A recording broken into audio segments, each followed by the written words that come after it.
श्रोते हो नमस्कार. क्षमा करा. गेल्या रविवारी मला काही अपरिहार्य कारणास्तव कथा टाकायला जमलं नाही. पण आज मी आपल्यासाठी एक अशी कथा घेऊन आली आहे, ज्यामध्ये एखाद्या माणसाच्या चेहऱ्यावरचं हसू पाहून आपल्याला वाटतं, हा माणूस किती सुखी आहे. पण त्या हसऱ्या चेहऱ्यामागे किती वेदना दडलेल्या असतात, हे आपल्याला कळतही नाही. संगीता अशीच होती. गरिबी होती, संसाराची ओढाताण होती, अपंग नवरा होता, पण चेहऱ्यावरचं हसू मात्र कधी कमी झालं नव्हतं. मग एक दिवस ती नेहमीसारखी बोललीच नाही. तिच्या डोळ्यात अश्रू होते आणि तिच्या आयुष्यात घडलेली एक गोष्ट ऐकून कथानायिकेच्या तोंडूनही नकळत एक शिवी बाहेर पडली. अखेर असं काय घडलं होतं?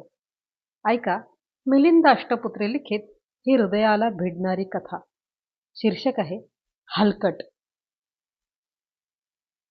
आज संगीता काही न बोलता गुपचूप काम करायला लागली आणि मी चमकले. नेहमी काम करताना तोंडाची टकळी चालवून सारखी वाक्याला हसणारी संगीता आज मात्र मुकाट्याने काम करत होती. संगीता म्हणजे माझ्या घरी घरकाम करणारी बाई. जेमतेम 25ची असेल. पदरात 2 मुली आणि अपंग नवरा. परिस्थितीने गांजलेली, पण तोंडावरचे हास्य कधी मावळले नाही. कायम उत्साहाने घरकाम करायची. तशी कमी शिकलेली होती. नवराही जेमतेम मॅट्रिक. पण मुलींना शिकवून मोठे करायची जिद्द मात्र दोघा नवरा बायकोनं बाळगलेली होती. मुलींबद्दल बोलताना तिचा चेहरा अभिमानानं उजळून जायचा. मला मोठं अप्रूप वाटायचं. नवरा पायाने अपंग होता, त्यामुळे नोकरीच्या नावाने बोंब. घर हिलाच चालवायला लागायचं. पण फाटक्या संसारातही इतकी सुखी होती की मलाही तिचा हेवा वाटायचा. सकाळी 7 वाजता आमच्या सोसायटीत यायची. ती दुपारी 5 पर्यंत राब राबायची. एका पाठोपाठ एक कामं. आणलेला डबा खायला तरी वेळ मिळायचा की नाही कोण जाणे. नवरा बायकोचं चांगलं पटत असावं. कधीही त्याच्याबद्दल उणंदुणं बोलत नसे. घरी नवऱ्याची खूप मदत होती म्हणायची. तिच्या अपरोक्ष घरातील सगळी कामे मुलींना शाळेत पाठवणे वगैरे तोच करायचा. मग कोणाच्या तरी बागेत पाणी घालणं, गाड्या पुसणं यावर 4 पैसे कमवायचा. 6 महिन्यांपूर्वी तिच्या नवऱ्याला आमच्या सोसायटीतील एका गृहस्थाने ऑफिस बॉयची नोकरी देऊ केली.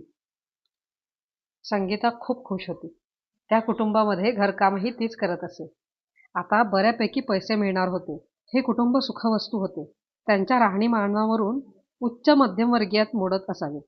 मलाही खूप बरं वाटले. संगीताचा नवरा अखेर मार्गी लागला होता. दबलेल्या हुंदक्यांच्या आवाजाने मी भानावर आले.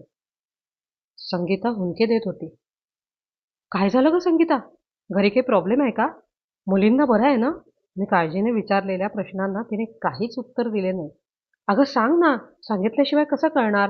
माझी काही मदत होईल का? काही नाही वहिनी, तुम्हाला सांगण्याजोगं काही नाही, ती तोंडातल्या तोंडात पुटपुटली. मला संशय आला. बहुधा नवऱ्याने मारपीट केली असावी. अगं सांग ना, नवऱ्याने मारलं बिरलं की काय? नाही हो, आजपर्यंत कधी हातही उगारला नाही त्यांनी. ना माझ्यावर ना माझ्या मुलींवर. खूप प्रेमळ आहेत ते, संगीता उद्गारली. मग काय झालं? तुला कामावरून कोणी काही बोललं का? संगीता पुन्हा गप्प झाली. मी पटकन उठले.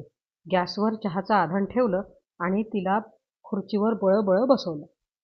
चहाचा कप तिच्या हातात देऊन म्हणाले, नीट सांग बरं काय झालं ते. वाफाळलेल्या चहाच्या कपाकडे एकटक बघत ती बोलू लागली. काय सांगू वहिनी, 6 महिन्यांपूर्वी यांना नोकरी मिळाली आणि माझ्या जीवात जीव आला. एकटीने संसार ओढता ओढता थकले होते हो मी. यांनाही खूप वाईट वाटायचं, पण पर्यायच नव्हता. नोकरीत पहिले 2 महिने यांना साहेबांनी व्यवस्थित पगार दिला. पण नंतर ते 4 महिने बिनपगारी झाले आणि धंद्याची परिस्थिती चांगली नाही असे सांगून पगार देण्यास साहेब चालढकल करू लागले. परवा क्षुल्लक कारणावरून यांना वाटेल ते बोलले आणि नोकरीवरून काढून टाकले. एक कवडीही देणार नाही असं म्हणून हाकलून दिले. घरी येऊन ढसाढसा रडले हे. वहिनी, आम्ही ही माणसे आहोत, गुरं नाहीत.